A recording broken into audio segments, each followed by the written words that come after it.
Welcome class 11. Here I am going to begin with you chapter 2nd.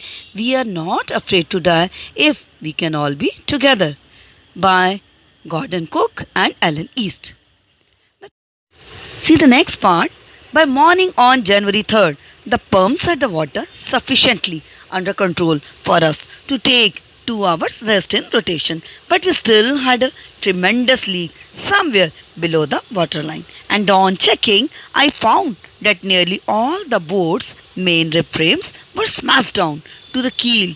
In fact, there was nothing holding up a whole section of the starboard hull except a few cupboard partitions. Tremendous means very great. Keel is the steel structure along the base of the ship. Smashed means badly broken. So here the narrator explained the water level was under control by the morning of January 3rd. Now all of them decided to take 2 hours rest in rotation. But still there was a leakage somewhere below the waterline. And upon checking, he found that the boat rib structure was badly broken down till the base of their ship. And the whole section of the starboard is the right side of the ship, it was held together only with the support of few cupboard partition. So the ship was split and it was only held with the help of the cupboard partition of the other part of the ship.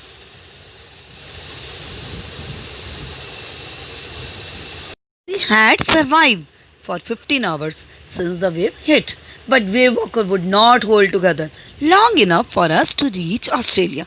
I checked our charts and calculated that there were 2 small islands a few hundred kilometers to the east. One of them, Isle Amsterdam, was a French scientific base. Our only hope was to reach these pinpricks in the vast ocean, but unless the wind and seas abated, so we could hoist sail, our chances would be slim indeed. The great wave had put our auxiliary engine out of action.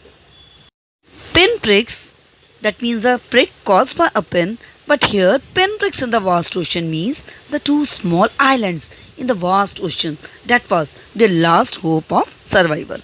Abated means stopped. Auxiliary engine, that means small secondary engine used to board ships to operate a windlass in the ship. They had survived for 15 hours since the wave hit the Wave Walker, but they knew the boat was not so strong enough to take them to Australia. The narrator checked the charts and calculated that there were 2 small islands a few kilometers to the east. One of them was Isle Amsterdam, which was a French scientific base. Their only hope was to search and reach that island. It was the only pinprick for them in the ocean. But only if the wind and the sea do not cause any further damage, else their chances were very slim. Their condition was really pitiable as the wave had destroyed the ship's auxiliary engine too. On January 4, after 36 hours of continuous pumping, we reached the last few centimeters of water. Now we had only to keep pace with the water still coming in. We could not set any sail on the main mast. Pressure on the rigging would simply pull the damaged section of the hull apart. So we hoisted the storm jib and headed for where I thought the 2 islands were. Mary found some corned beef and cracker biscuits, and we ate our first meal in almost 2 days. Rigging means the ropes and wires supporting the structure of the ship. Storm jib is the small sail used during the emergency. Hull is the framework of the vessel. So here the narrator explains that after 36 hours of continuous pumping till January 4, they were able to extract only a few centimeters water out of the ship. But they still had to pump out the water which was still coming inside. They could not set sail on the mainmast, as the pressure on the rigging, that means the ropes, could pull the damaged section apart. So they hoisted the strong jib and sailed towards the two small islands, which they were thinking to be the last hope in this vast ocean. Then, this was the time they had their first meal in 2 days. Mary, the narrator's wife, she brought some corned beef, cracker biscuits, and they eat their meal after almost 2 days. But our respite was short lived. At 4 p.m., black clouds began building up behind us. Within the hour, the wind was back to 40 knots and the seas were getting higher. The weather continued to deteriorate throughout the night, and by dawn on January 5, our situation was again desperate. Respite means short period of relief or rest. Deteriorate, that means to get worsen. Their resting period, it was short lived as black clouds again building up around 4 p.m. The wind was now again 40 knots and the sea was getting higher. The weather got worsened, and by the early morning of January 5, their situation, it was again worsened one. That means it was again hopeless. When I went in to comfort the children, John asked, "Daddy, are we going to die?" I tried to assure him that we could make it, but Daddy, he went on, "We are not afraid of dying if we can all be together, you and Mummy, Sue and I." I could find no words with which to respond, but I left the children's cabin determined to fight the sea with everything I had to protect the weakened starboard side. I decided to heave to with the undamaged port hull facing the oncoming waves using an improvised sea anchor of heavy nylon rope and two 22-liter plastic barrels of paraffin. Heave to means to raise or lift with effort, and improvised means did something using whatever was possible. Paraffin, that is a colorless, flammable or liquid. So here the narrator said that when he went to comfort his children during this time of disaster, his son asked him whether they were going to die, father. He tried to assure him that they could make it. His son replied that he was not afraid of dying till they were all together. This filled the narrator with a determination to fight back with whatever he had. His words gave the narrator hope and a reason to fight with the sea. He tried his best now to protect the weakened starboard side of the boat. He used the improvised sea anchor made of heavy nylon rope and two 22-liter plastic barrels of kerosene. Thus, he started trying his best to protect the weakened starboard side of the boat. That evening, Mary and I sat together holding hands as the motion of the ship brought more and more water in through the broken planks. We both felt the end was very near. The same evening, the narrator and his wife sat holding hands together as the more and more water it was rushing in through the broken parts of the ship. Now, they both were confirmed that their end was very near. But Wave Walker rode out the storm, and by the morning of January 6, with the wind easing, I tried to get a reading on the sextant. Back in the chart room, I worked on wind speeds, changes of course, drift, and current in an effort to calculate our position. The best I could determine was that we were somewhere in 150,000 kilometers of ocean looking for a 65-kilometer wide island. Sextant is the instrument for calculating the position of the ship, and drifting means the movement. Here the narrator explains that on the morning of January 6, the wind became less severe. Now the narrator got a reading on the sextant.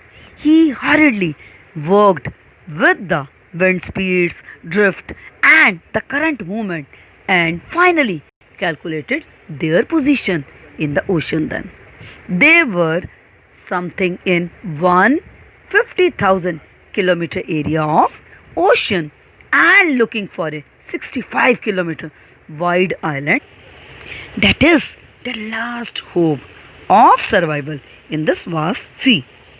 I was thinking, Sue, moving painfully, joined me. The left side of her head was now very swollen and her blackened eye narrowed to slits. She gave me a card she had made. On the front, she had drawn caricatures of Mary and me with the words, "Here are some funny people. Did they make you laugh?" I laughed a lot as well. Inside was a message. "Oh, how I love you both." So this card is to say thank you and let's hope for the best. Somehow we had to make it. The moment when he was making all this calculation, there came his daughter Sue, and she was in pain. He now observed the left side of her head was swollen and her blackened eyes had narrowed down to the slits. Slits means corners or the long narrow openings. Now he found that the girl was badly injured. She had the head injury. She gave me a card she had made. She offered the father a card which was handmade. On the front of the card was a cartoon image of her parents. Caricatures means the cartoons or the funny sketches of some person. She gave the father a card which she had made herself. On the front of the card, she had made the caricatures of her parents. She told them how they had been the funny people of the world, and on listening such remark, both of them laughed. On the inside the card, she has written the note that how much she loved her parents and thanked and wishes them good luck. Now, this made the narrator realize that they had to make it to the island. I checked and rechecked my calculations. We had lost our main compass, and I was using a spear which had not been corrected for magnetic variation. I made an allowance for this and another estimate of the influence of the westerly currents which flow through this part of the Indian Ocean. Compass is used for checking the directions. The narrator rechecked his calculation. They had lost their main compass and were using the spare one, which was actually not giving the right calculation due to the magnetic variation. He estimated, that means he planned. Now he will take help of the westerly waves which flow in the that means now narrator planned to sail his ship through the help of the westerly currents. About 2 p.m., I went on deck and asked Larry to steer a course of 185 degrees. If we were lucky, I told him with a conviction. I didn't feel he could expect to see the island at about 5 p.m. Then, with a heavy heart, I went below, climbed on my bunk, and amazingly dozed off. When I woke, it was 6 p.m. and growing dark. I knew we must have missed the island, and with the sail we had left, we could not hope to beat back into the westerly winds. At that moment, a tousled head appeared by my bunk. "Can I have a hug?" Jonathan asked. Sue was right behind him. "Yes, father, should I hug you?" And Sue was also standing right behind him. "Why am I getting a hug now?" I asked. "Because you are the best daddy in the whole world and the best captain," my son replied. "Not today, John. I am afraid." "Why, you must be," said Sue in a matter-of-fact voice. "You found the island." "What?" I shouted. "It's out there in front of us, they chorused, as big as a battleship. Matter of fact, logically, chorused means to say together. He asked his son why he wanted to give him a hug. His son replied that he was the best daddy in the world and also called him the best captain. The narrator replied that he was afraid as he had failed to do so what he had planned. So you told him that they had found the island which was as big as a battleship and it was out there in front of them. I rushed on deck and gazed with relief at the stark outline of Isle Amsterdam. It was only a bleak piece of volcanic rock with little vegetation, the most beautiful island in the world. Stark means complete or sharply defined. Bleak, that is the open area lacking the vegetation. The narrator rushed to the deck and gave a sigh of relief. They could see the complete island of Isle Amsterdam. That was a bleak piece of volcanic rock in front of them. It had a little vegetation, but it was the most beautiful island in the world. We anchored offshore for the night, and the next morning, all 28 inhabitants of the island cheered as they helped us ashore.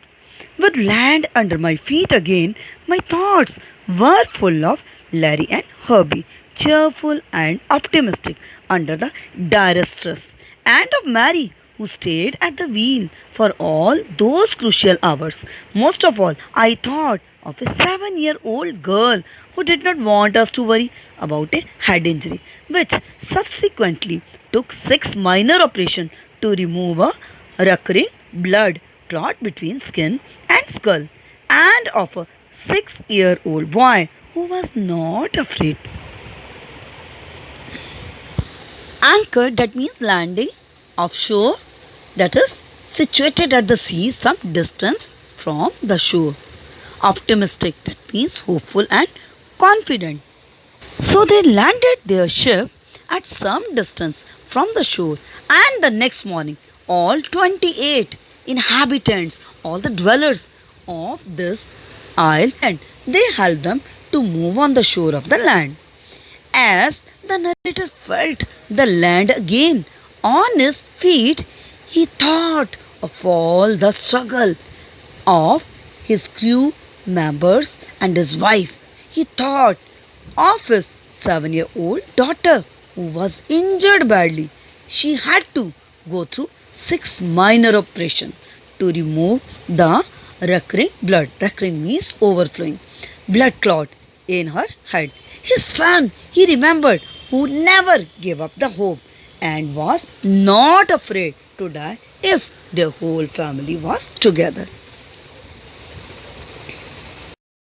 Thus, through the experience of the narrator, we learn how we have to stay calm and composed. We always have to understand the importance of unity and teamwork and have to utilize our common sense, skill, and efforts to avert any catastrophe in our life. I hope you have all understood the chapter. Thank you, everyone.